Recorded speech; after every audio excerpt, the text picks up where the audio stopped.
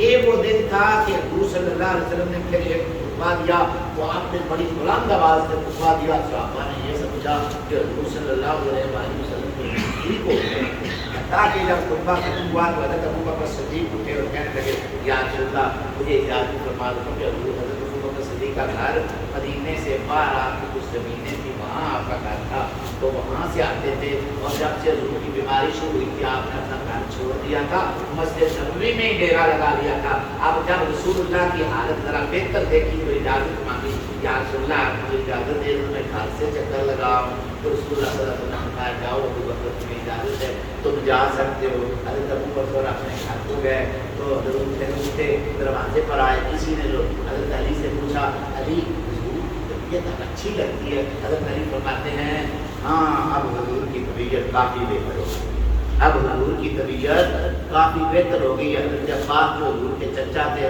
حضرت علی کے بھی چچا تھے، حضرت علی کی انگلی پکڑی اور ایک طرف لے گئے، فرمانے لگے علی تم کیا جانو کہ 3 دنوں کے بعد تم یتیم ہو گے، علی تم کیا جانو کہ 3 دن کے بعد تم یتیم ہو گئے، کیونکہ میں نے حضور کے چہرے پر وہ دیکھا ہے جو تم نے نہیں دیکھا۔ مجھے پتا ہے کہ ہمارے باپ دادا جب ان کا وقت قریب آتا تھا تو ان کے چہروں پر ایک خاص نشانی آ جاتی تھی، وہ نشانی میں نے رسول اللہ صلی اللہ علیہ وآلہ وسلم کے چہرہ اقدس پر دیکھی ہے، اور ان قریب اے علی تم یتیم رہ جاؤ گے اور تمہارا سامنے حال کوئی نہیں ہوگا۔ پھر اگلے دن رسول اللہ صلی اللہ علیہ وسلم نماز ظہر سے پہلے اس دار فانی سے رخصت ہو گئے۔ انا للہ و انا الیہ راجعون۔ کسی نے یہ خبر مسجد میں آ کر بتائی کہ رسول اللہ صلی اللہ علیہ وآلہ وسلم ریل فرما کے ہیں، تو حضرت عمر آئے اور تلوار ہاتھ میں پکڑی اور کہا اللہ کی قسم میں اس کا سر کاٹ کے رکھوں گا جو کہے گا محمد صلی اللہ علیہ وآلہ وسلم اس دنیا سے رخصت ہو گئے، کیونکہ ان کو سچی محبت ہوتی ہے جو کسی کے بغیر ایک گھڑی نہیں کاٹ سکتے، وہ اتنی لمبی جدائی کیسے برداشت کر سکتے ہیں۔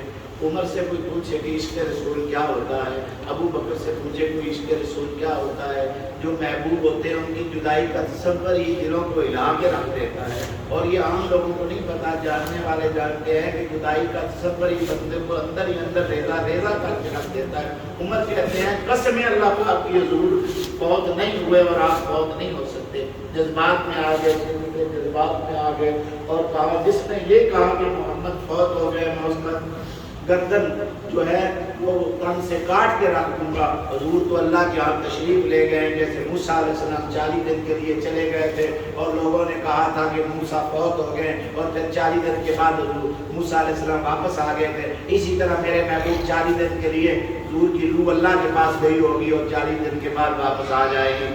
اسی دوران میں سیدنا ابو بکر صدیق مسجد میں داخل ہوئے، انہیں اس کیفیت کا پتہ چلا تو وہ ان کا گھر ذرا دور سا مدینے سے وہ آئے، مسجد میں لوگوں کو روتے ہوئے دیکھا، حضرت عمر کی اس حالت کو دیکھا تو سیدھا حضور کے گھر میں تشریف لے گئے حضور کے چہرہ انور پر ایک چادر پڑی تھی، اس چادر کو ہٹایا اور حضور کے گال مبارک کا اور حضور کے ماتھے کا بوسہ دیا اور کہا قسم اللہ پاک کی جو موت اللہ نے تمہارے حق میں لکھی تھی وہ آپ پر جاری ہو گئی، اب اس کے بعد تمہیں کوئی موت نہیں آئی۔ جو موت اللہ نے لکھی تھی وہ آپ پہ جاری ہو گئی اور اس کے بعد آپ کو کوئی موت نہیں آئے گی۔ پھر آپ وہاں سے نکلے اور مسجد میں آئے، عمر کو یہ باتیں کرتے ہوئے دیکھا تو منع کیا، عمر رک جاؤ اور ہوش سے کام لو، لیکن عمر تھے کہ وہ اپنی تقریر کیے ہی جا رہے تھے، کسی کی بات سن ہی نہیں رہے تھے۔ حضرت ابوبکر صدیق نے جب یہ دیکھا کہ عمر اپنی بات سے باز نہیں آتے تو وہ مسجد کے دوسرے کونے میں چلے گئے اور لوگوں سے کہا آؤ لوگوں میری بات سنو۔